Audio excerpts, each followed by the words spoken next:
Saludos, muy buenas tardes, bienvenidos a esta edición de Málaga TV de viernes, donde ya saben, repasamos distintos temas de actualidad. Hoy nos vamos a asomar a la provincia de Málaga y vamos a hablar de un tema importante, vamos a hablar del Pleno en la Diputación Provincial que tuvo lugar este pasado miércoles. Ya saben, en cada sesión plenaria se abordan y se aprueban temas importantes para el desarrollo de la provincia y precisamente algunos de esos temas vamos a tratar esta tarde con nuestros diputados. Nos acompaña en primer lugar por el Partido Popular Manuel Marmolejo. Manolo, muy buenas tardes. Buenas tardes. Maribel González, por Adelante Málaga, buenas tardes. Buenas tardes y agradecida por vuestra invitación. Y por parte del Partido Socialista, Luis Guerrero, a quien también damos la bienvenida. Buenas tardes, muchas gracias.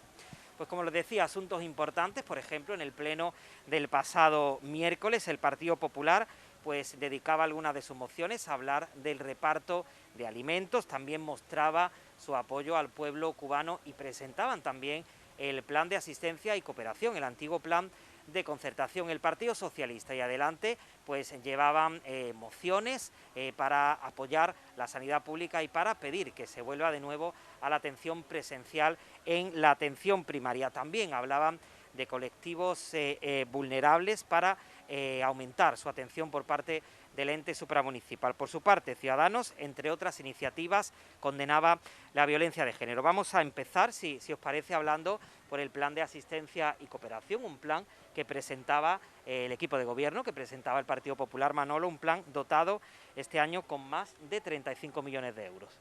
Sí, efectivamente, es el plan de concertación, lo que siempre me ha llevado la concertación, son 35 millones, un plan que este año ha tenido un incremento de un 2,3%, y bueno, es un plan que va a ayudar mucho a los ayuntamientos a salir de esta crisis originada por esta pandemia del COVID-19, ¿no? Gran parte del plan, o casi el 96% del plan, van a ser en fondo incondicional, que los ayuntamientos van a poder aplicarlo a lo que ellos vean necesarios para paliar en sus municipios esta crisis que está creando esta pandemia. Y bueno, la verdad que ha salido con el consenso de todos los grupos políticos. Es una verdad que el plan se cerró después de varias reuniones donde se fueron trazando las líneas maestras de lo que va a ser el plan. Y bueno, la verdad que yo creo que es fundamental este plan para seguir apostando por lo que hace la Diputación, por los municipios. Es una moción de apoyo a los alcaldes, al municipalismo y a luchar por la provincia, ¿no?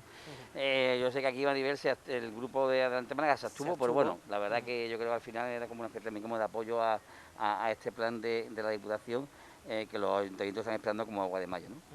¿Por qué se abstuvo, Maribel, Adelante Málaga? Hombre, teníamos ciertas reivindicaciones en torno al plan de asistencia y cooperación. Es cierto que nosotros participamos en la mesa tratando directrices y tratando criterios a la hora de establecer el plan. Y está claro que nosotros proponíamos que, como el protagonismo realmente la Diputación Provincial lo tiene aquellos municipios menores de 20.000 habitantes, se consideraba igualmente algunos municipios que aunque superaban ese número de población, teníamos algunos municipios como Cártama y Alaurín el Grande que se quedaban fuera de ese plan y nos parecía un poco triste, ¿no?, que se pudieran quedar fuera. Igualmente planteábamos una fórmula donde se dotaba igualmente o se dotaba de financiación con mayor financiación a aquellos municipios que realmente tenían 20.000 habitantes, de carácter retroactivo, en el sentido de que, conforme mayor población pudiera tener un municipio, pues menor cuantía le correspondería dentro de ese plan de asistencia y cooperación. O sea que apostábamos por una fórmula donde a mayor población, menor financiación por parte de la Diputación Provincial de Málaga, porque yo digo, entendemos que los municipios menores de 20.000 habitantes son los que tienen que estar más dotados y con mayor servicio, asistencia técnica y económica por parte de la Diputación Provincial. Luis, el Partido Socialista, como Manolo nos comentaba, sí votaba, ¿no?, en cambio a favor de este plan. Sí, si bien es cierto que hay algunas diferencias que mantenemos en esa mesa de concertación o mesa del plan de asistencia y cooperación, que hay que recordar que es la gran piedra de toque de la Diputación, es el principal plan y es la razón de ser de la Diputación y una obligación además legal, que es la asistencia material y económica de los pequeños municipios de la provincia. En esa línea lo que nos separa del equipo de gobierno es que se llegó a un acuerdo en el pasado mandato del aumento de un 10% del dinero de concertación o del plan de asistencia Como ha dicho Manolo, la subida roza el 3% y nosotros somos mucho más ambiciosos en esa línea. También es verdad que coincidimos, porque así lo reclaman los alcaldes y alcaldesas de la provincia, en que el dinero sea no condicionado, por lo menos en este periodo transitorio. También es verdad que el plan no sea, o mejor dicho, sea todo incondicionado, también le resta razón de ser al propio plan, porque no sería comprensible esa transmisión y esa transferencia económica sin que esté articulada mediante otro tipo de planes y objetivos dentro de la propia política de la Diputación. Y es verdad, como dice Maribel, que los municipios entre 20.000 y 25.000 habitantes, ahora ya estamos en una horquilla mayor, ¿no? Entre 25 y 30, Coín, Alaurín el Grande, Nerja y Cártama siguen necesitando a la Diputación, se les sigue dando asistencia técnica, pero es verdad que están fuera de la concertación. Nosotros en el mandato anterior y en este mandato propusimos un plan, el conocido Plan 2025, sí, para que no se quedaran fuera, para que la desconexión de los 4 municipios no fuese de un día para otro, ¿no? Se ha ido manteniendo. Yo creo que hay que replantearse esta decisión de dejar fuera a Alaurín el Grande y Cártama por su población y buscar alguna fórmula. Estos 4 municipios necesitan de la ayuda. Eso sí, sin menoscabo del dinero que reciben los pequeños municipios, que también es otra advertencia que hacen los ayuntamientos más pequeños. Que la Diputación ayude, sí tiene que ayudar a otros municipios, pero que no sea a costa de las transferencias que tenemos que recibir los pequeños. Nosotros ahí tenemos gran voluntad de acuerdo y más en estos momentos. Nos decía Manolo que nos decía Luis que una gran cantidad de esos fondos fuesen incondicionados, pues que perdía un poco la razón de ser, pero sin embargo el equipo de gobierno eso es algo que defiende como algo positivo, ¿no? Yo creo que es positivo. Aquí una cosa que nos hemos dicho antes es que llegamos a todos los municipios menores de 20.000, llegamos a las 2 ELAs que existen en la provincia, que son Bobadilla Estación y la de Estación de Gaucín, que también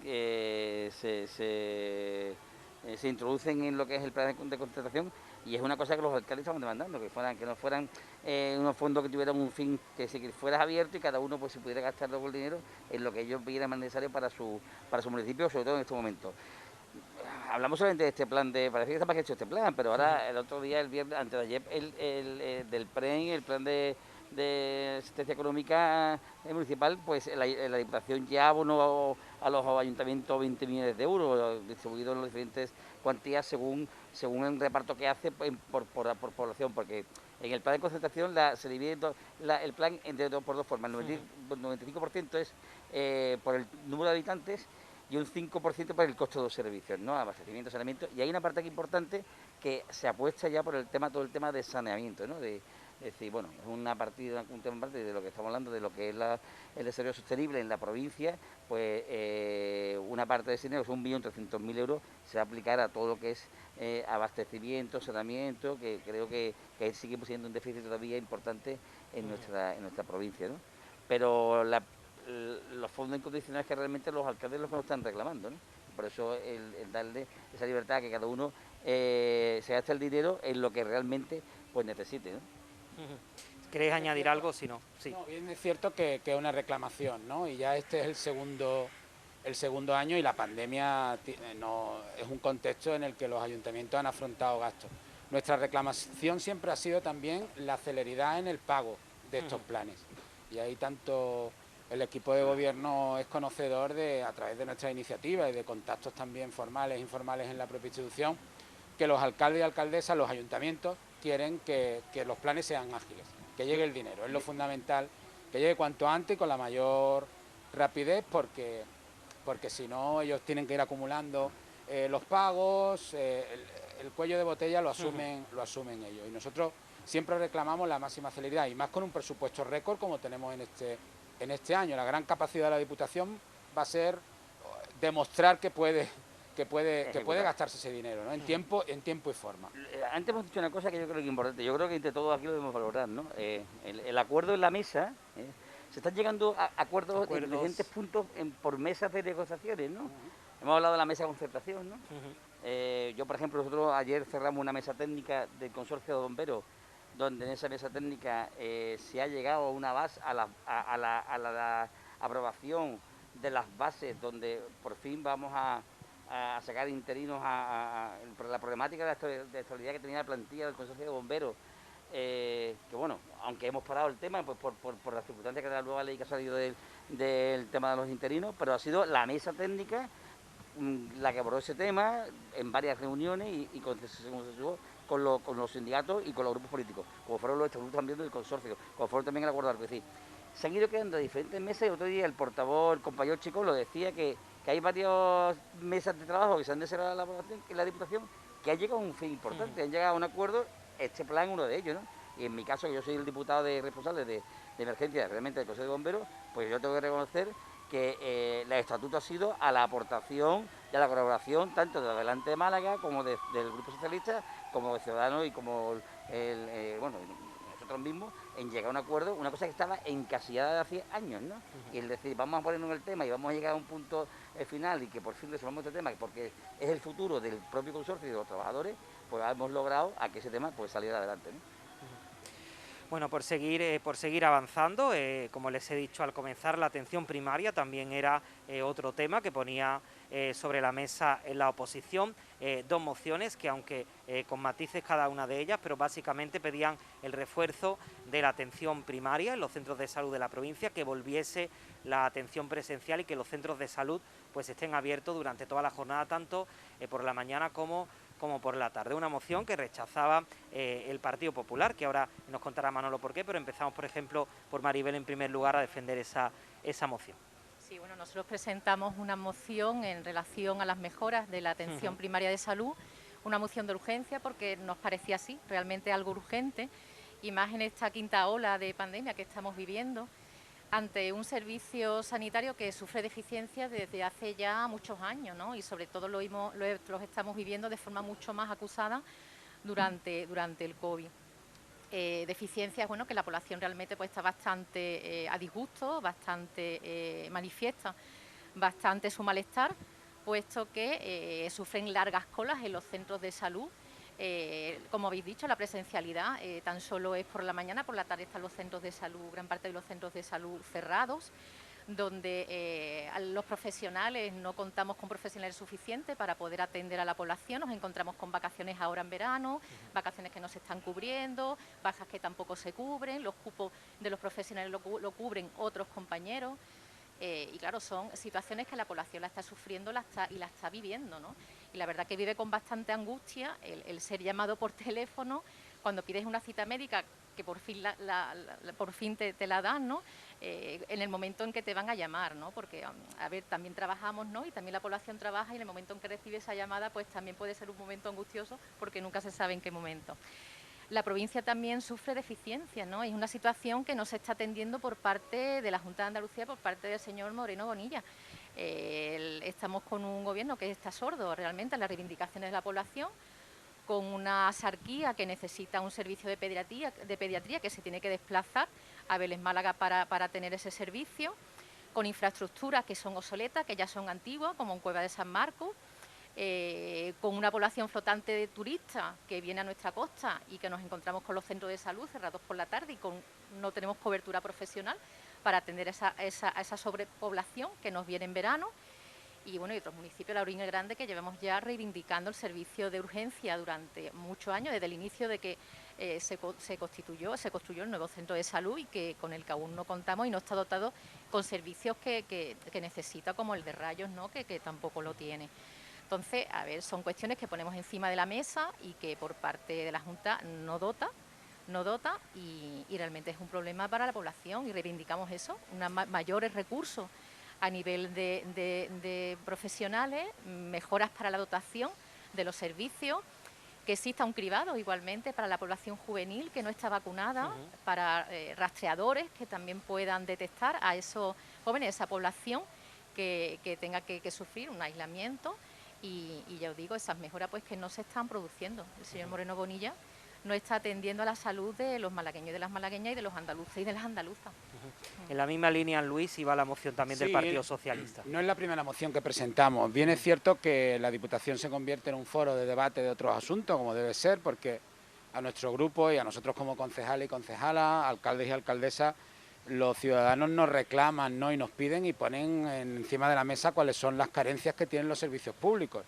Y lógicamente uno de los servicios públicos que más críticas concentra sin duda alguna es la sanidad en este momento, en el contexto de la propia pandemia y en el contexto del verano respecto a la atención primaria. Creemos que es momento de volver a la actividad presencial. La actividad presencial ha vuelto en muchísimos servicios públicos y en la actividad privada, y no entendemos cómo se mantiene todavía esta prestación del servicio telefónica. Y de mantenerse ese servicio, nuestra opinión es que debe hacerse de otra manera y sobre todo teniendo en cuenta algunas de las cuestiones que ha comentado Maribel, ¿no?, de la actividad profesional o el manejo incluso de las nuevas tecnologías que tienen las capas mayores de la sociedad.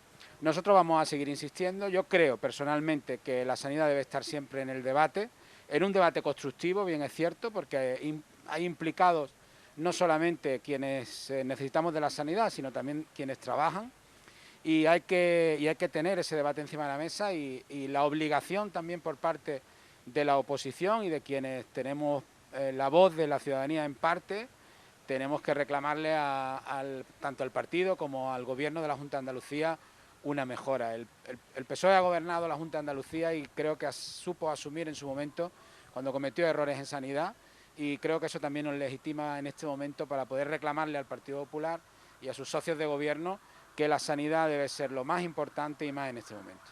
Manolo, como resultado de la moción tenía el voto en contra del Partido Popular. Cuéntanos por qué. Bueno, esto es una moción que se ha presentado ya, creo, 4, 5, 6 veces en el Pleno de Diputación, siempre con diferentes matices, pero vamos. La oposición, yo Maribel muchas veces no me gusta que le diga el gobierno social comunista, ¿no? Bueno, lo que es el Partido Socialista y Adelante Málaga tienen una costumbre de demonizar a la sanidad en Andalucía, en el sentido de que parece que la estamos desmantelando, la estamos privatizando, y es todo lo contrario. La apuesta del gobierno del cambio por la sanidad es brutal, se lo decía con números. El mayor presupuesto de historia en sanidad lo tiene ahora mismo el gobierno del cambio, más de casi cerca de 12.000 millones de euros. Nunca había llegado tanto dinero a la sanidad en Andalucía. Profesionales más que ninguno. Dice Maribel, es que no hay profesionales en verano, pero se ha contratado el plan verano 25.000 profesionales, mucho más profesionales que el verano del 2020. Si es que eso es cierto, 5.000 para Málaga, entre profesionales, ATS, médicos, celadores, personal técnico, administrativo. Pues, el plan verano 25.000. Los centros de salud no están cerrados, los centros de salud. Los únicos centros de salud que no cierran, que cierran por la tarde, son los que no pueden garantizar, se lo decía todavía la moción, el doble pasillo con motivo del COVID. La presencialidad al principio se recortó mucho en la primera época, porque así la Organización Mundial de la Salud y el Ministerio de Sanidad lo recomendaran, que se fuera la teleasistencia. Y en caso de que el médico, mediante la teleasistencia, viera de que el enfermo tenía que ser visitado, o iba a su casa o iba a acudir al centro de salud. Los centros de salud no han cerrado. Los consultorios, el 98% de los consultorios están abiertos. Entonces, se está demonizando. Yo puedo entender que en otras cosas a lo mejor no estamos haciéndolo bien. Yo antes decía, ayer decía un compañero, digo, oye, que la Junta anteriormente, aunque yo nunca he votado al socialismo, pero hubo muchas cosas que hizo muy bien. Y yo voy a ver un ejemplo, el plan Infoca fue una cosa que hizo la Junta espectacular, y yo lo reconozco, pero es que decir que la sanidad está ahora mismo siendo desmantelada, privatizada, si en la época del PSOE cuando más conciertos privados había en la Junta de Andalucía, cuando más camas en hospitales privados había con la época del último año de Susana Díaz, cuando más conciertos había con la sanidad privada. Entonces, no demonicemos, hay más profesionales, hay más dinero ahora mismo de recursos económicos para la sanidad. Con el tema de los cribados, como ha dicho Maribel, en el último año, 2018, cribados de colon, le dije la cifra, 180.000.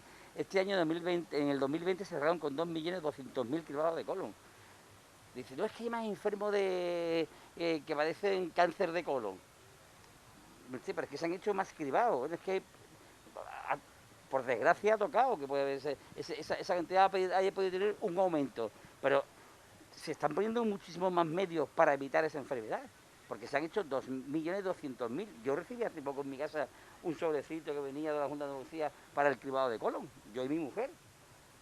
Es decir, para que nos hiciéramos la prueba. Entonces, creo que no debemos demonizar con este tema. Y debemos de seguir apostando por vacunar. Es decir, ahí no se dice la realidad. Es decir, ahora mismo Andalucía es la comunidad autónoma que más vacunas que más índice de vacunas está poniendo en España. Es decir, estamos casi al 98% de las vacunas que ha recibido. Estamos al 68% de vacunados con 2 dosis en Andalucía. Creo que era el 59% en Málaga capital. Se nos han recortado un 45% de las vacunas que se tenía que recibir. Eso es lo importante. Hoy venía un anuncio de que ya se ha abierto la consulta en el Instituto de Costa del Sol para la vacunación ya de 18 a 30 años. Ahí es donde tenemos que realmente todos remar para que eso sea una realidad. Pues ese sí que es el problema que estamos teniendo ahora mismo.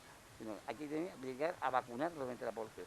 Y eso es lo que estamos descubriendo, que la única cosa que tenemos que hacer es vacunar, vacunar y vacunar. Criticar todo eso no tiene ningún sentido. Y además es un tema que creo que habrá cosas que hagamos mal, pero creo que en el tema sanitario, para nada. Si Maribel o Luis quieren Sí, añadir algo, si sí, no, sí. adelante Maribel. Hombre, está claro que por parte de Unidas Podemos lo que somos el eco de la ciudadanía y el eco del colectivo de trabajadores, o sea, nos hacemos eco de los colectivos sindicales, de trabajadores, de las condiciones de trabajo en las que se encuentran, y está claro que no existen condiciones dignas laborales a nivel de la contratación de nuevos profesionales. Ahora en mayo han terminado pasantes, vamos a ver si la Junta de Andalucía va a contratar honora personal profesional ahora para verano o para trabajar, porque realmente hacen falta profesionales. Y está claro que la no presencialidad no es atención médica, o sea, necesitamos que realmente se atiendan a las personas. No se puede diagnosticar a alguien por teléfono. Y según los datos que comentaba el señor Marmolejo, sí es una realidad por parte de la Asociación de Ayuda contra el Cáncer, que en Andalucía en 2020 ha sido la comunidad que más defunciones ha tenido en relación a cáncer de colon, con 6.600 personas. Entonces, vamos a tener también esos datos como referencia y vamos a tenerlos en cuenta. O sea, lo que no se diagnostica y lo que no se criba está ahí, y la gente realmente padece esa enfermedad, y es cierto que es uno de los cánceres, el segundo cáncer que se padece más en España, y Andalucía es la que más defunciones ha tenido, y Málaga con mil y pico casos, ¿no? Reducción de servicios. A ver, estamos sufriendo en el Hospital Clínico de aquí de Málaga, el que se ha desmantelado el servicio de partos y de neonatología y ginecología. Estamos viendo cómo se le ha privado a la sociedad malagueña y a las mujeres malagueñas de un servicio primordial en la provincia de Málaga, el segundo hospital donde se realizaban ese tipo de servicios, y se ha llevado al Hospital Materno-Infantil, donde nos parece estupenda la atención que se está llevando, pero realmente lo que se ha hecho es de vestir a un santo para vestir a otro. Nos ha quitado realmente de un servicio primordial donde la gente se tiene que desplazar a bastantes kilómetros para poder ir al centro de Málaga con los problemas que tiene de acceso para acudir a él, ¿no? Y las mujeres malagueñas se han hecho reivindicaciones, tanto con recogida de firmas, más de 3.000 y pico de firmas se ha recogido de la ciudadanía malagueña, donde más de 90 colectivos realmente han mostrado su malestar con esa situación, y estamos viendo que se están realizando obras en el Hospital Clínico de Málaga, y por todas las reivindicaciones que se han hecho, por todo el malestar que se está trasladando, seguimos diciendo que tenemos una Junta de Andalucía sorda ante las necesidades que está manifestando la población malagueña. Manolo quería contestar Maribel, pero antes Luis, si quiere decir algo. Muy rápido. Lógicamente ha habido un aumento del presupuesto, no podía ser de otra manera. Hay más financiación por parte del Gobierno de España hacia las comunidades autónomas en materia sanitaria en medio de una pandemia, es lógico. Luego, yo creo que hay otra cuestión, ¿no? Yo estoy de acuerdo en que el ritmo de vacunación hay que mantenerlo y debe ser lo más rápido posible para inmunizar a la mayor parte de la población, pero no se debe usar tampoco como excusa o tampoco como cierta cortina de humo, ¿no?, para no ver otros problemas que pueda tener la sanidad, ¿no? Me contaba recientemente alguien a quien está pendiente de unos análisis, ¿no?, y la propia doctora le comentaba que bueno, que ya le llamarán porque están con la vacunación los profesionales, enfermeros que tienen que hacerlo, ¿no? Es decir, la buena gestión o el verdadero éxito sería mantener lo mejor posible los servicios básicos y también la vacunación. Esa sería una verdadera apuesta en presupuesto y en profesionales. Y luego está claro, tampoco la fórmula del concierto debe ser una fórmula demonizar. Está claro que la sanidad ha necesitado de la sanidad privada. En su momento, y la sigue necesitando para cubrir determinadas pruebas y determinadas necesidades, pero también es verdad que donde empieza la privatización es cuando no se cuida el sector público. Ahí es donde empieza a surgir, ni materialmente ni profesionalmente, cuando se empieza a degradar el servicio público y entonces rápidamente el mercado es cuando puede sustituir con más rapidez, sin duda alguna, la prestación del servicio. Ahí es donde hay que mostrar la verdadera voluntad, por lo menos la que demuestra el Partido Socialista en su compromiso con el sector y con los servicios públicos. Luego otras pueden ser cuestiones técnicas, que si pues el centro de salud tiene que estar cerrado porque no se garantiza, ¿no?, las medidas COVID u otras cuestiones. Lo que sí es verdad es que la Junta de Andalucía tiene que escuchar cierto clamor de que la atención no se puede alargar, esta atención telefónica, no quiero decir con la excusa de la pandemia, sino por las condiciones de la pandemia. Yo creo que ahora mismo habrá mucha gente escuchándonos y viéndonos que está viviendo esta situación, y cualquier gobernante tiene que proclamar lo que hace, pero creo que sobre todo lo que debe hacer es escuchar y tratar de responder a esas necesidades. Y nosotros seguiremos presentando mociones que tengan que ver con la sanidad, porque creemos que aparte de ser una responsabilidad, es una auténtica reclamación por parte de la gente. Manolo contesta y avanzamos de asunto. Bueno, nosotros hay dos cosas que quiero decirle a Maribel. Una, habla de precariedad. Maribel, vosotros habéis gobernado la Junta de Andalucía. Es que habéis sido socios de gobierno del Grupo Socialista. Y en Andalucía había precariedad laboral con los médicos. 1 de cada 3 contratos duraban un mes, los médicos. 1 de cada 3 duraban un mes. Ahora eso ha acabado. Ahora los contratos son por 1 año. Y se está haciendo fijo a todo el personal. Y se ha garantizado usada una paga extra que se comprometió el gobierno de Andalucía y se ha hecho a todos los profesionales por el tema del COVID. Se está haciendo equiparación salarial con todas las comunidades autónomas.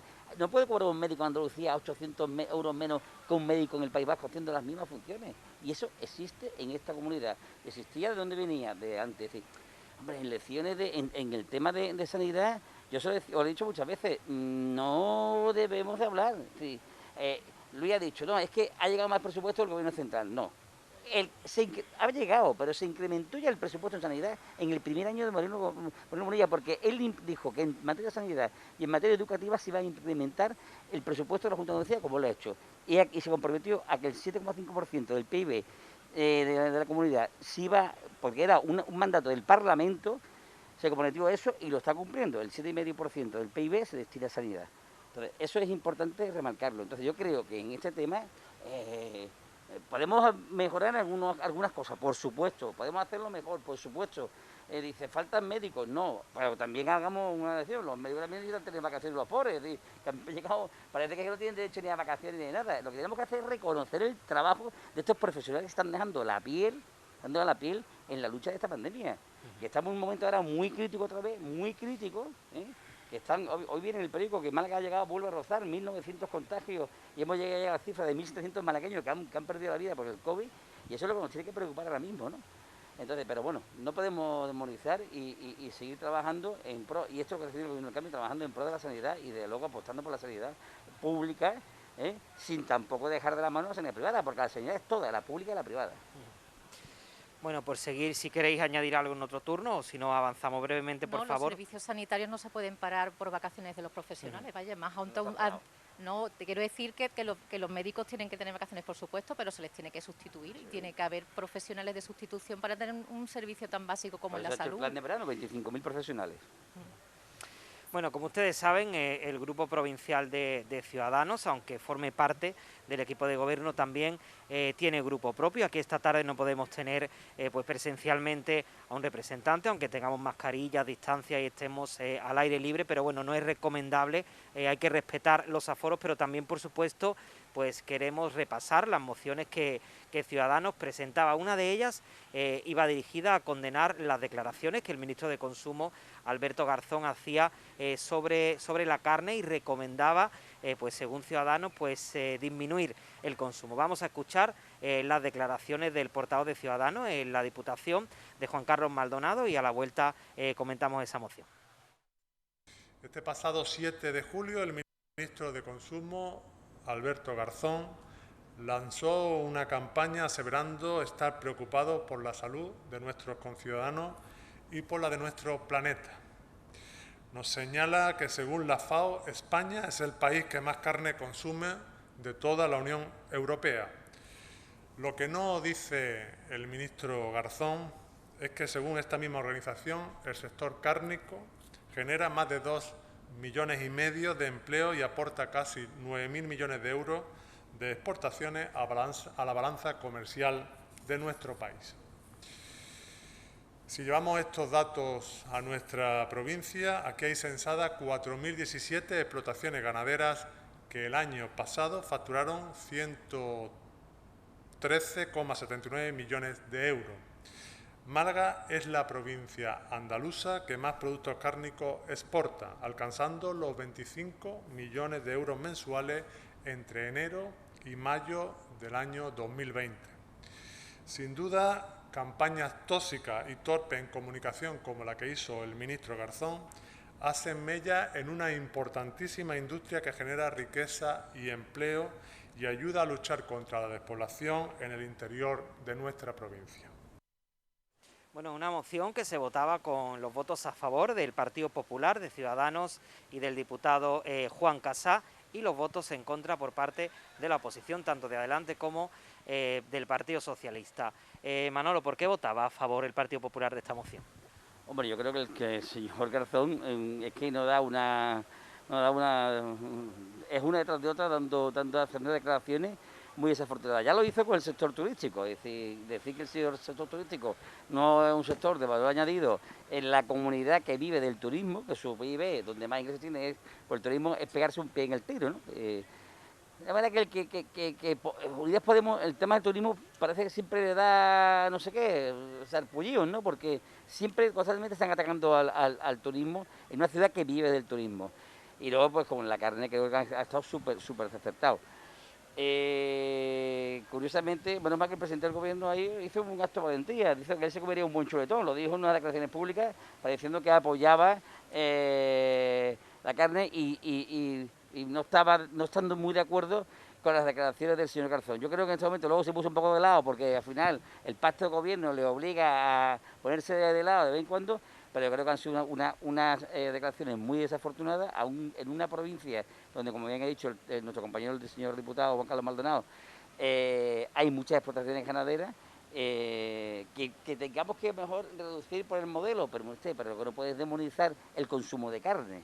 Y por eso votábamos en contra, ¿no? En un sector productivo fundamental, como es la ganadería también en esta provincia, que no solo vivimos del turismo, también vivimos de la agricultura y de la ganadería, ¿no?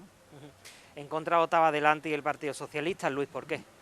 Bueno, me sabe mal hablar de una moción, en este caso de un planteamiento del Partido de Ciudadanos y que no esté aquí, ¿no? Y que no pueda, digamos, defenderse, aunque entiendo que Manolo va a hacer de portavoz, si no de Ciudadanos, en parte de los argumentos que Ciudadanos manejó. Pero en cualquier caso, yo personalmente y el grupo considera que primero la moción era una auténtica manipulación de las propias declaraciones hasta tal punto que no citaba esas supuestas declaraciones. Aquí hay mucha demagogia porque se trata de descontextualizar un debate que se establece en términos de salud. El ministro en ningún caso, y no sé yo quién lo defienda, porque estoy con Manolo, que sus declaraciones respecto al sector turístico fueron a poco que por lo menos insensibles, ¿no?, por así decirlo. Yo creo que el ministro, que Garzón no quiso demonizar un sector, estaba hablando desde el punto de vista de salud pública. Y hay que afrontar también estos debates. Lo que no podemos hacer es encender el debate para que ahora determinados colectivos de productores se sientan atacados. Esto es como si empezamos a hablar también de los azúcares y de la eliminación de los azúcares y ahora pues es que estamos atacando a los sectores que se dedican a la producción de bebidas carbonatadas, ¿no? Yo creo que los asuntos de salud pública, de consumo, de buena alimentación, hay que hacerlo de una manera sosegada. Es cierto que tampoco desde los poderes públicos se tiene que hacer una intervención directa en los hábitos alimenticios de las personas. Yo también entiendo que ahí hay una esfera de cierta digamos, libertad, sobre todo en el sentido de que nadie te imponga, ¿no? En ese sentido. Pero, hombre, estamos hablando de cuando hay recomendaciones sobre el consumo de determinados productos, ahí no hay una vulneración de tu libertad, como se ha intentado también vender, no es que a mí nadie me tiene que decir. Respecto al presidente, pues Pedro Sánchez proclamó que le gustan los los chuletones, pero en ningún caso creo que desautorizara al ministro. Creo que trató de hacer una salida para precisamente quitarle carga al propio debate que se había abierto. Yo hago una reflexión última en este turno.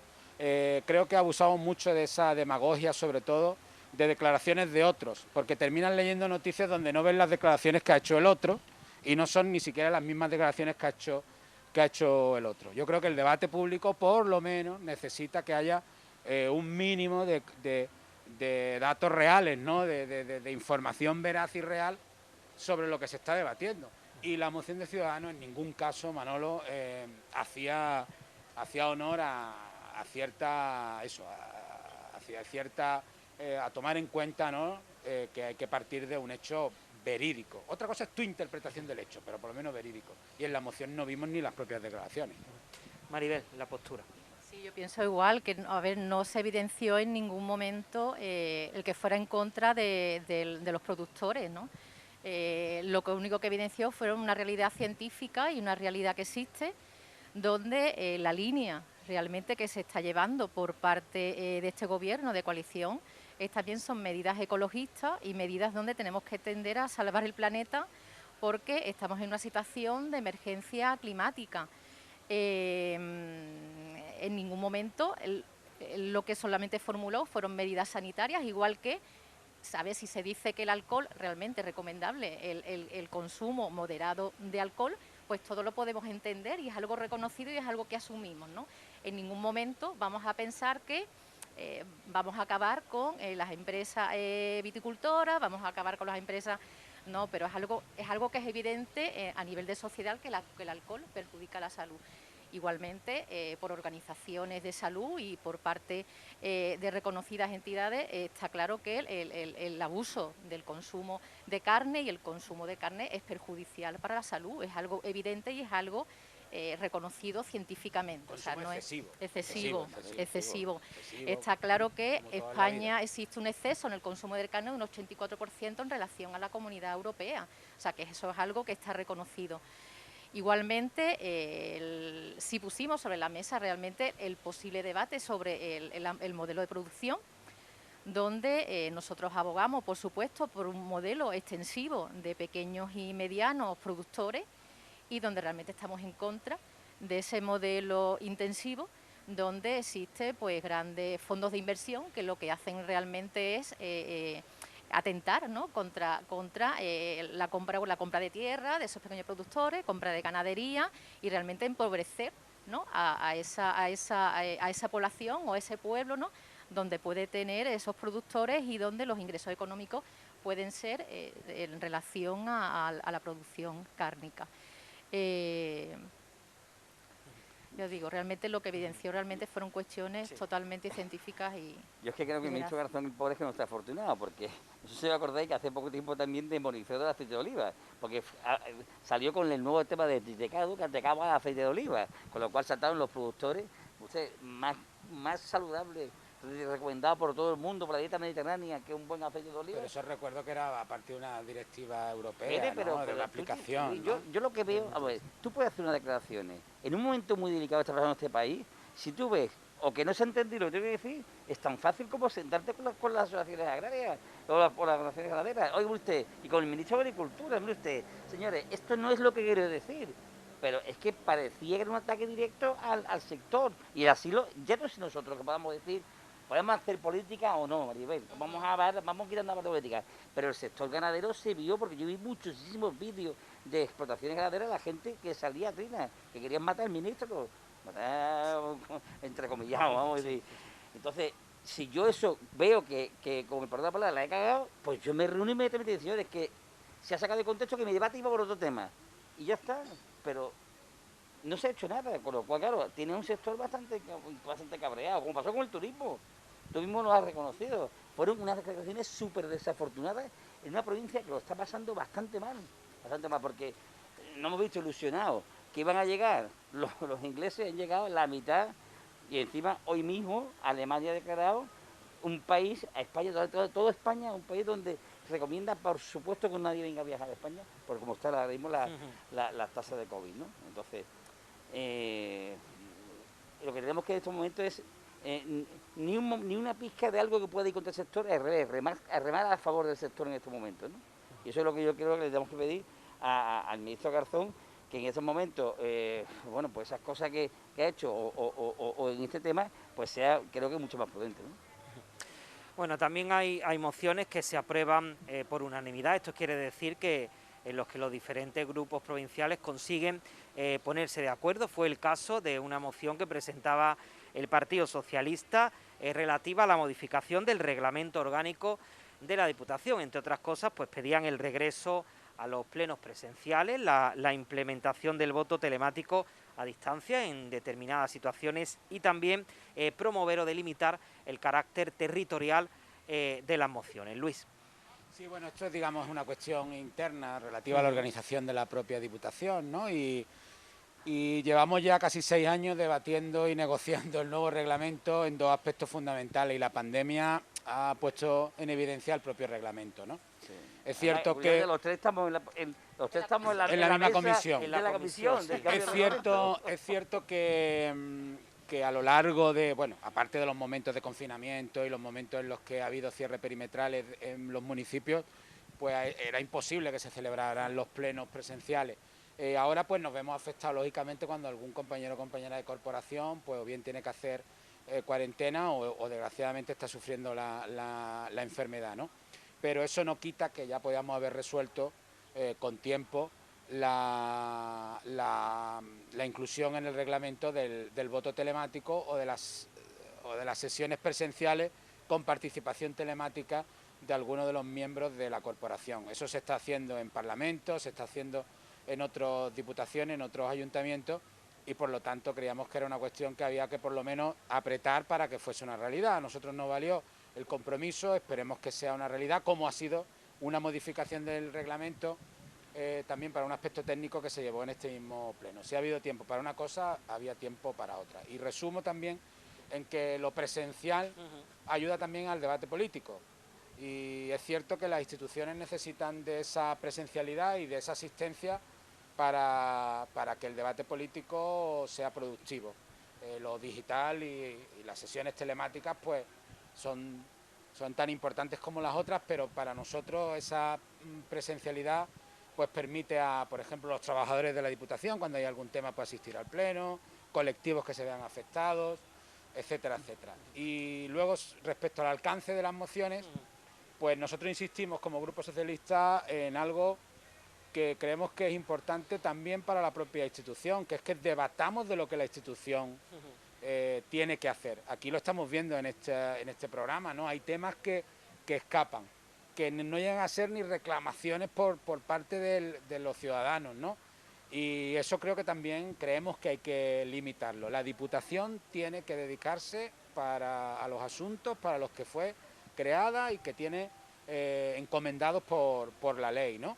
Porque la provincia es muy grande, la provincia tiene muchos municipios, hay muchas necesidades y somos 31 diputados y diputadas que nos debemos centrar en esos municipios de los que somos concejales y concejalas y por lo tanto a los que nos debemos. Pero curiosamente, Luis, en este pleno yo he sido de uno de los plenos donde me ha visto mociones que se han afectado a la provincia. Hablábamos de una moción anterior, la de se dice, claro, una moción en contra de la declaración del señor Garzón, pero es que hay muchas explotaciones ganaderas que perjudicadas.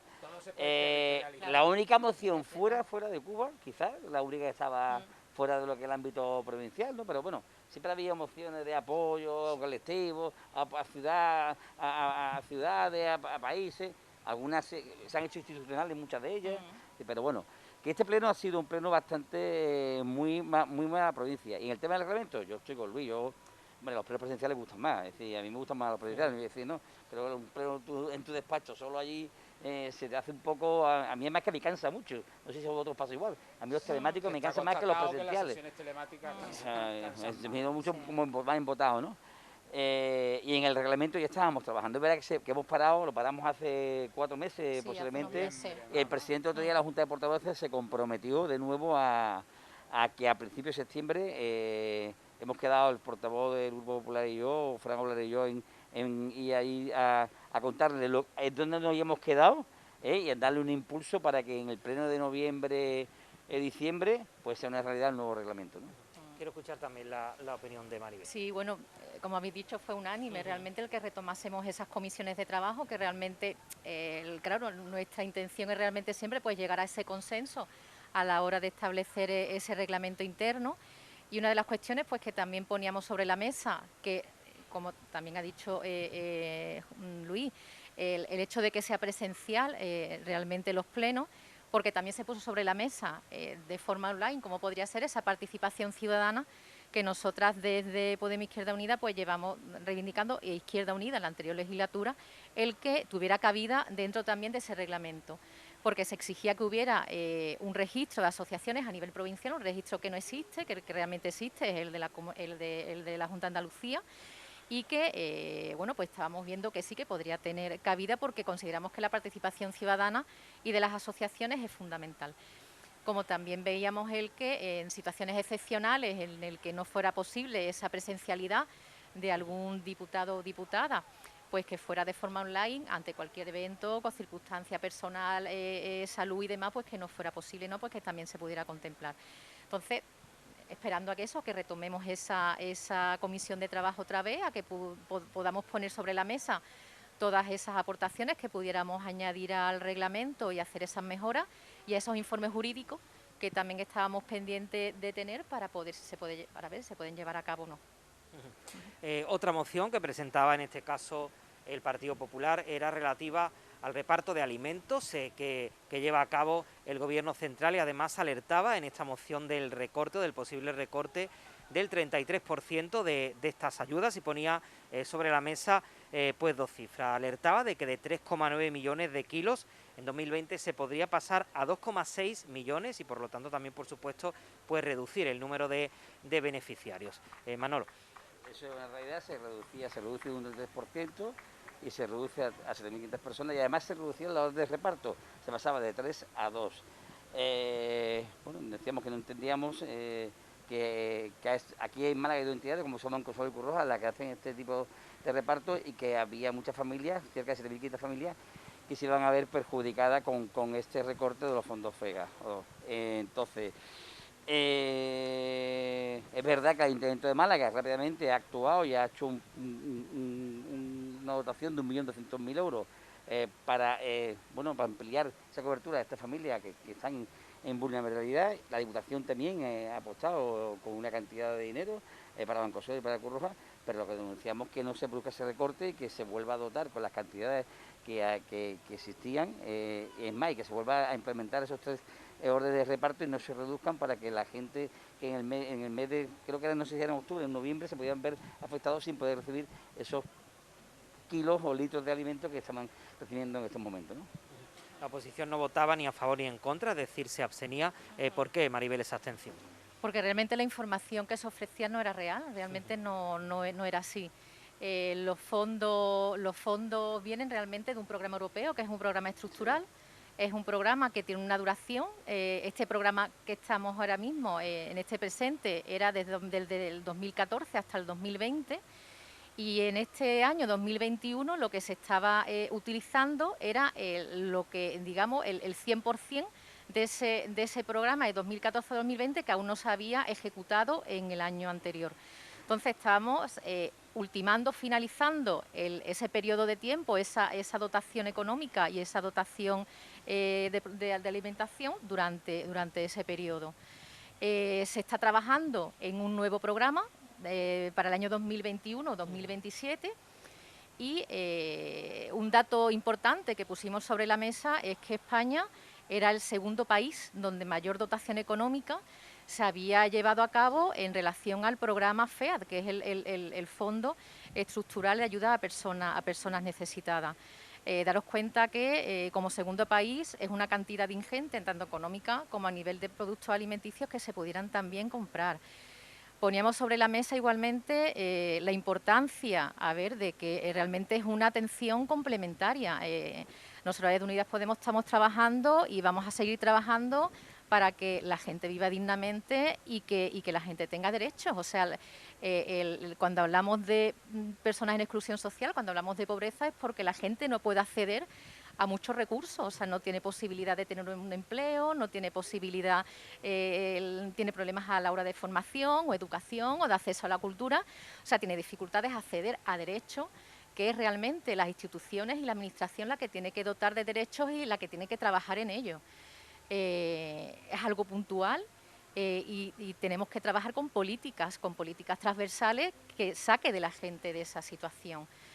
Es lo que se está haciendo y lo que se ha hecho durante la pandemia, tanto con los fondos social COVID, cuando se ha dotado a Málaga de 5 millones de euros, con 57 millones a la Junta de Andalucía, la comunidad autónoma, donde el Ayuntamiento de Málaga ha podido disfrutar de esos 5 millones y donde la Diputación Provincial con 818.000 euros. Donde por parte de Unidas Podemos hemos llevado a cabo un escudo social importante y el que no se produjeran desahucios por parte de la familia, donde va a existir por parte del plan concertado, porque la atención a familias vulnerables se hace a través de los ayuntamientos y las entidades locales, donde va a haber una dotación de 100 millones de euros y con 28 millones de euros a la Junta de Andalucía. O sea que Andalucía está recibiendo una mayor dotación económica en relación a atención, servicios sociales y demás, porque Andalucía cuenta con un 38% de personas en riesgo de exclusión social. O sea, y eso es algo que hay que atender y que la Junta tiene que tener prioridad y tiene que ser un colectivo preferente a la hora de las políticas que se lleven a cabo. Cuestión que la Junta pues no está haciendo tampoco. Luis, ¿por qué la abstención del Partido Socialista en este caso? En primer lugar, porque efectivamente, como ha explicado Maribel, hay unas cuestiones desde el punto de vista administrativo, técnico, respecto al plan, su finalización, la ejecución de los remanentes, de lo que queda por ejecutar en este año y la preparación de un nuevo plan.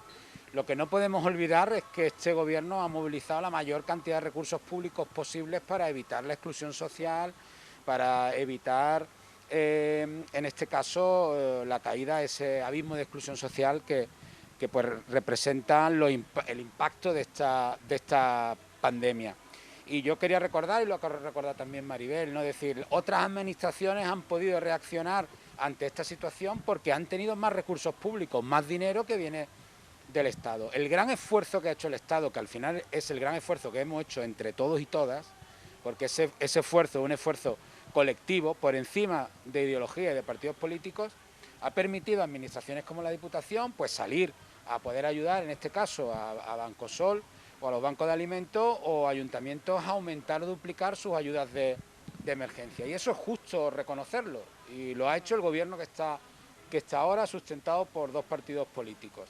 Y si bien es cierto que hay que trabajar en políticas estructurales contra la exclusión social y la ayuda a las personas, ¿no?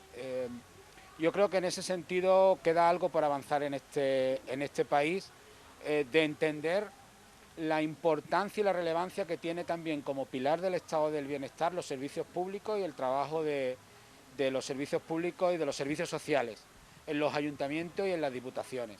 Es fundamental el trabajo y el desempeño de los trabajadores y trabajadoras sociales, no solamente en la detección de las situaciones de emergencia, sino en la propia gestión y todo el soporte, ¿no, Maribel?, del aparato burocrático que tiene nuestro estado del bienestar, que debe ser así por garantía de que esos recursos se dan a quien se necesita y en las condiciones que deben darse.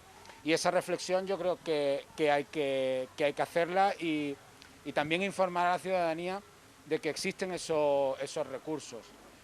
Nosotros en Alhaurín el Grande semanalmente atendemos a personas, sobre todo en la tramitación del ingreso mínimo vital.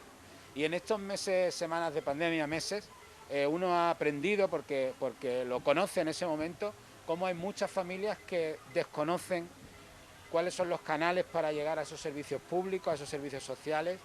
Se viven situaciones incluso de cierto temor a acudir, vergüenza, etcétera, etcétera. Y creo que más que discutir sobre las ayudas, lo que hay que garantizar es que esas ayudas lleguen.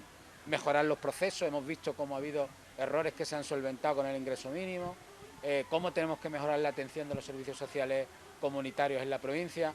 Para mí ese asunto yo creo que todavía está ahí en el debe de muchas administraciones, el saber la relevancia de los servicios sociales en el territorio. Son auténticos termómetros, ¿verdad?, de la situación real que se vive, no muchas veces incluso la que dan los números, sino la real. precisamente de ayudas, quedan menos de 55 minutos, pero quiero repasar también rápidamente otra moción que presentaba, bueno, tanto Adelante como el Partido Socialista, mociones diferentes, pero en la misma línea, en este caso reclamando una mejora en las ayudas de emergencia, en este caso ayudas económicas. Adelante pedía la adopción de medidas urgentes para garantizar una gestión eficaz, y el Partido Socialista pedía simplificar los procedimientos para que estas ayudas se emitan en tiempo y forma. También la abstención del Partido Popular. Brevemente, Maribel, Luis, y terminamos con Manolo. Os pido brevedad porque queda ya poco. Adelante. Sí, muy también en relación a lo que hemos hablado de FEGA y claro. a atención con personas de exclusión. Sí. Comentar que nosotros desde Adelante lo que proponíamos era también el que no se atendiera a las personas, que no se utilizara el formato subvención para realmente la concesión de esas ayudas. Realmente la dotación económica en relación a las ayudas es un concepto de prestación, puesto que la Diputación Provincial de Málaga solicitó al Consejo Andaluz un dictamen donde se resolvía que en relación al objeto realmente de lo que vivían las personas, que era una necesidad social, no podía ser considerada una subvención, puesto que una subvención, como hemos dicho antes, tenemos que ser rápidos para atender esas necesidades de emergencia, y no se puede tardar de 6 meses a 1 año a una concesión de emergencia, que es lo que se está llevando. Tanto igualmente para atender a ayudas económicas familiares y demás. Celeridad, por supuesto, en las ayudas. El que no se contemple esa modalidad de subvención, no puede ser una subvención, no es una utilidad pública, es una necesidad social que viven las familias, y por supuesto que se dote el presupuesto necesario para atender las necesidades que tienen nuestras familias en la provincia. Luis, un minutito, por favor, si puedes. Creemos que hay consenso de todos los grupos en que hay que acelerar los trámites, y nosotros lo pusimos encima de la mesa para recordar el asunto. Las ayudas son útiles, sobre todo las de emergencia, si llegan en tiempo y forma, y llegan cuando las personas, las familias las necesitan y las precisan. Y yo creo que aquí hay acuerdo de todos los grupos, hay una visión técnica, como ha explicado Maribel, y luego también estamos sujetos a los propios procesos administrativos. Hay que buscar una solución, hay que ser imaginativos para que las ayudas no tarden 6, 7, 8 meses, si no, no es una ayuda de emergencia. Pues finalizamos ya, Manolo, contigo. Sí, reconocimos que había un tapón, porque en el 2020 tuvimos 769 ayudas y que estaba congestionado. Ya se aplicaron las medidas para descongestionar esas ayudas, y con respecto al procedimiento es verdad que los técnicos dicen que debe ser como una subvención, porque lo dicen los técnicos, pero se está trabajando en una nueva ordenanza que agilice los trámites y que al final lo que tiene esa ayuda es mucho más rápida, porque son ayudas de emergencia. Entonces no puede ser que sea una maraña de trámites burocráticos que al final esa emergencia tarde en llegar, ¿no? Bueno, pues se quedan algunas mociones en el tintero, no tenemos más tiempo, pero yo creo que hemos hecho un repaso de aquellos temas más significativos que se pusieron sobre la mesa en el pleno del pasado miércoles. Nada más que me queda agradecer vuestra presencia, Luis, Maribel, Manolo. Muchas gracias. Muchísimas gracias por acompañarnos. Buen verano. Buenas vacaciones. Ahora se está bien en este ahora con la música cubana que tenemos allí, lo que te ganas de quedarte. Ahora vosotros podéis seguir por aquí, yo sigo en el programa, no me voy a despedir todavía de todos ustedes. Vamos a descansar unos minutitos para publicidad y enseguida volvemos.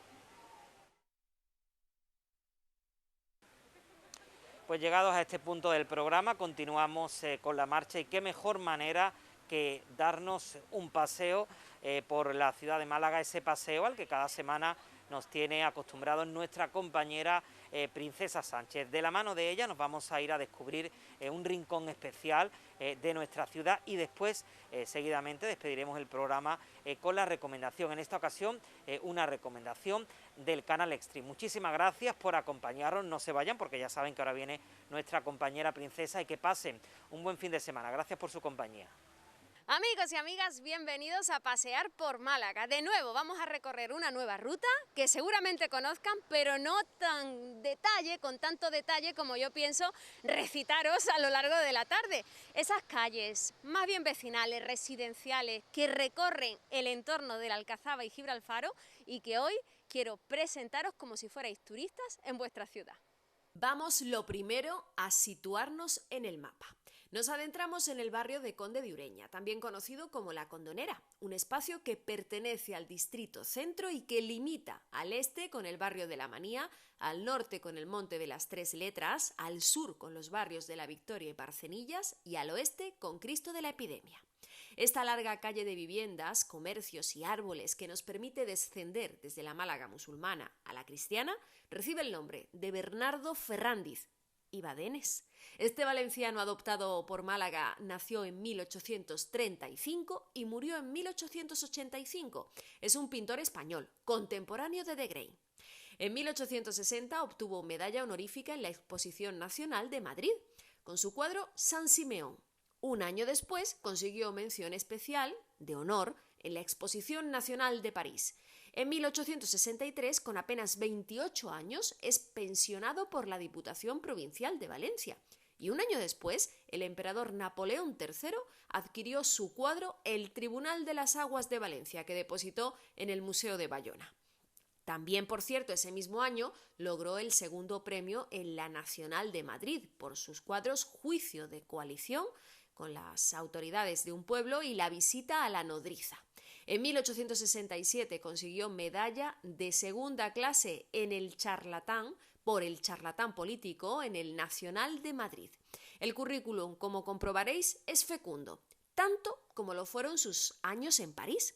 En Málaga se convirtió en el creador de la Escuela Malagueña de Pintura del siglo XIX. Entre sus alumnos, José Moreno Carbonero, Leoncio Talavera, José Nogales Sevilla, José Ponce Puente, José Blanco Coris, Enrique Simonet. ¿Os suenan? Pedro Sáez, Luis Garite y Tejada, podríamos seguir. Impidió que sus alumnos le copiaran y lo que hizo fue intentar que cada uno fuera el mismo.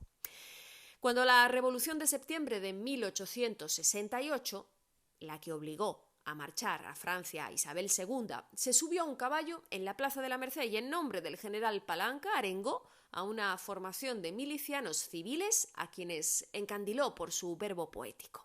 Ferrándiz finalmente tuvo que huir de Málaga, ya conocéis la historia, y trasladarse a Italia, donde ya Garibaldi había, también a caballo por cierto, iniciado la reunificación del Estado italiano. Bernardo Ferrándiz, además de su extraordinaria obra pictórica y no su menos importante labor como profesor y más tarde como director de la Escuela de Bellas Artes, nos dejó las pinturas del techo del Teatro Cervantes y su telón de boca, en el que se autorretrató en el personaje de Mefistófeles. ¿Y a que no sabéis por qué se le rinde homenaje precisamente en esta calle? Pues porque vivió y tenía sus estudios en la hacienda de calle Barcenillas, hoy Colegio de la Sagrada Familia, El Monte, cuya primera piedra se colocó en octubre de 1940. Este es el motivo de que se le diera su apellido, en concreto, a este primer trozo del Camino Nuevo, tal como relata el propio callejero oficial malagueño. Este camino era antiguamente la entrada a la carretera que conducía a Coín y que aparece ya en padrones del siglo XVIII. Se acondicionó con recursos de la testamentaría del malagueño Marín García. Como curiosidad, además, es interesante saber que en las calles, en los números 18 y 20 de esta misma calle, había un cine de verano, Los Pinos, en el que se estrenó la primera película el 14 de julio de 1958.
San Cristóbal da nombre a esta maravillosa subida que concluye en un regalo para los sentidos con estas vistas de nuestra ciudad.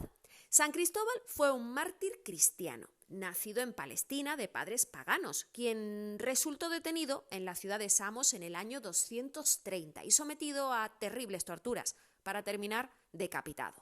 Su festividad es el 25 de julio, es el patrono de los automovilistas, se le representa atravesando la corriente de un río con un niño Jesús sobre los hombros. ¿Quién no ha tenido un San Cristóbal con perejil en su cocina? Ni ha escuchado a Perlita de Huelva cantando "Precaución, amigo conductor"? Pues aquí la tenéis, dándole nombre al cerro o monte de las 3 letras y a la subida al mismo cerro. Por cierto, que aquí se libró una de las más importantes batallas durante la toma de Málaga por las tropas de los Reyes Católicos en 1487. Curiosidades de la zona.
¿Os suena esta arquitectura? Es muy parecida al pasear por Málaga por el Limonar, por ejemplo, ¿verdad? De ahí tomó el modelo esta calle de Conde de Ureña, desarrollada entre 1920 y 1930. Pero, ¿quién era Conde de Ureña? ¿Que quién era el Conde de Ureña? Pues recibía el nombre de Juan Téllez Girón, hijo del conquistador de Archidona en 1462, Pedro Girón, gran maestre de Calatrava. Sus progenitores tuvieron 3 hijos, Rodrigo, Álvaro y Juan, sobre el que recayó el título de Conde de Ureña. Su hazaña llegó junto a las tropas de los Reyes Católicos para certificar la reconquista. El Conde de Ureña se casó con doña María de la Cueva, hija del duque de Albuquerque. A los pocos años, este personaje noble de la época pretendió heredar este título tras el fallecimiento de su suegro. De su matrimonio nacieron, por cierto, 6 hijos. El primogénito, Pedro, fue su heredero, quinto conde de Ureña, y posteriormente fue nombrado primer duque de Osuna por Felipe II. Así consolidó una de las casas nobiliarias más poderosas de España.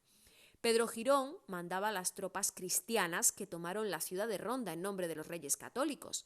También el castillo de Archidona cayó ante su asedio. Su alcaide moro, Ibrahim, calle por cierto en el camino de Suárez, al ver perdido el castillo, se arrojó con su caballo al abismo. En el año 1551, el conde de Ureña fundó en Archidona un convento de la Orden de Religiosas Mínimas de San Francisco de Paula.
Veréis que nos debatimos en estos lares entre caballeros y nobles de nuestra historia malagueña y malaguita.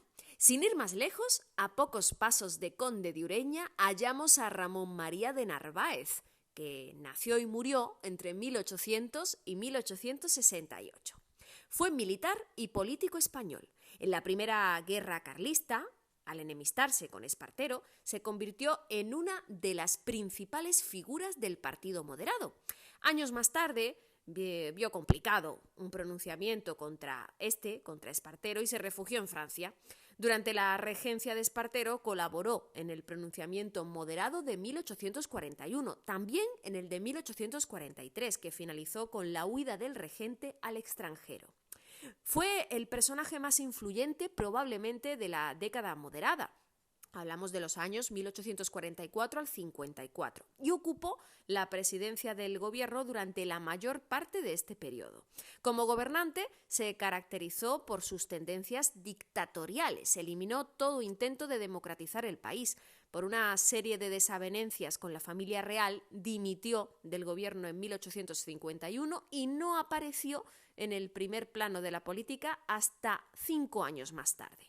Desde esta fecha hasta su muerte ocupó de nuevo el poder en varias ocasiones, manteniendo siempre esa política que le caracterizaba autoritaria.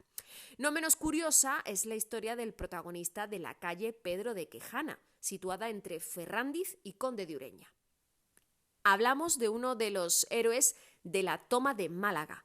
Cuentan las crónicas que el caballero Pedro de Quejana, en una acción de guerra de gran importancia y compromiso, logró trepar por una escalera que estaba abandonada y hasta llegar a un adarve de la muralla que defendía en la zona norte de Málaga.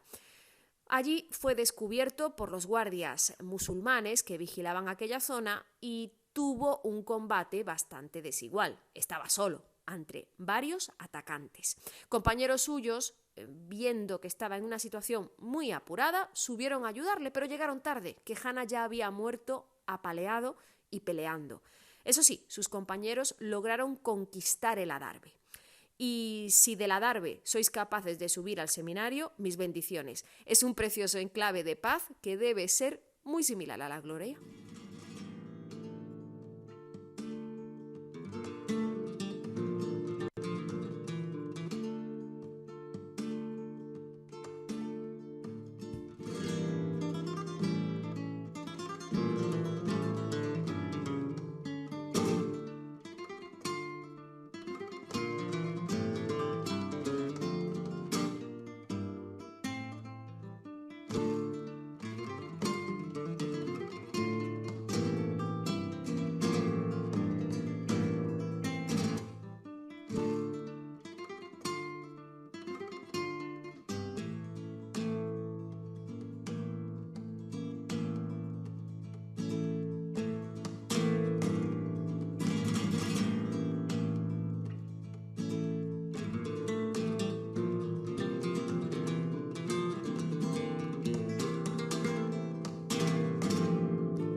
Este era un lugar oscuro, sombrío. Se veían peregrinar habitualmente a mujeres de negro, viudas en muchos casos, o mujeres que tenían a alguien muy enfermo en el hospital, en el doctor Pascual, y iban al Monte Calvario a hacer su promesa, para rezar, porque se pusieran bien los familiares, las personas que tenían a su cargo, esas cuidadoras, ¿verdad?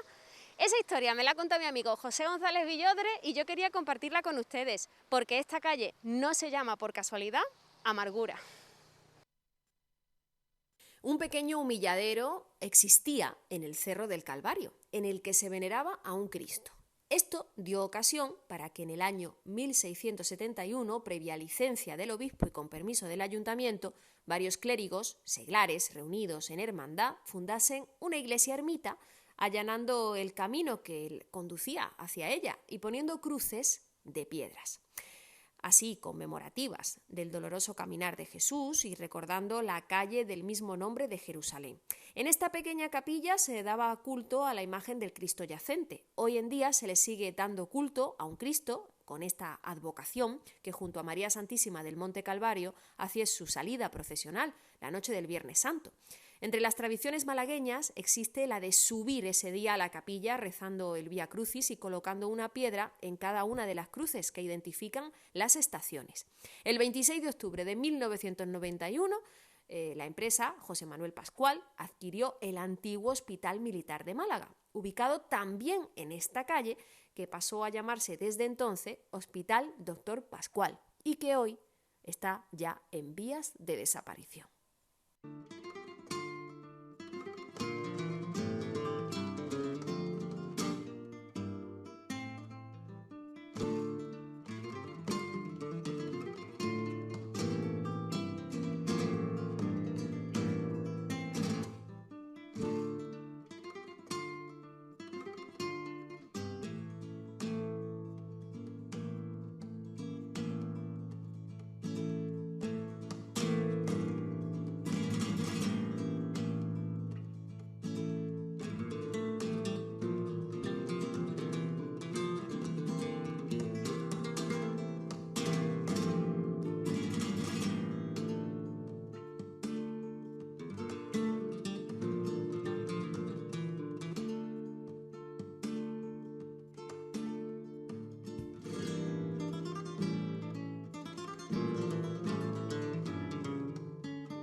Y en mitad de la naturaleza, en este vergel junto al Santuario de la Victoria, me despido del pasear por Málaga que hoy le hemos ofrecido y que espero que haya sido de su agrado.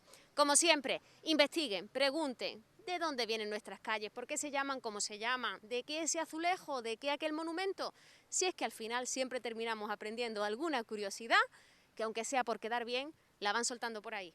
Os veo en el próximo Pasear por Málaga. Para enfrentarse al verano más salvaje, hay que tener cero miedo. Las noches de julio, las estrellas más potentes del universo Extreme brillan como nunca para deslumbrarte con el mejor cine de acción. Acaba con ellos. Únete al desafío más arriesgado. Prepárate para darlo todo en este Verano de Valientes, de lunes a viernes en Extreme.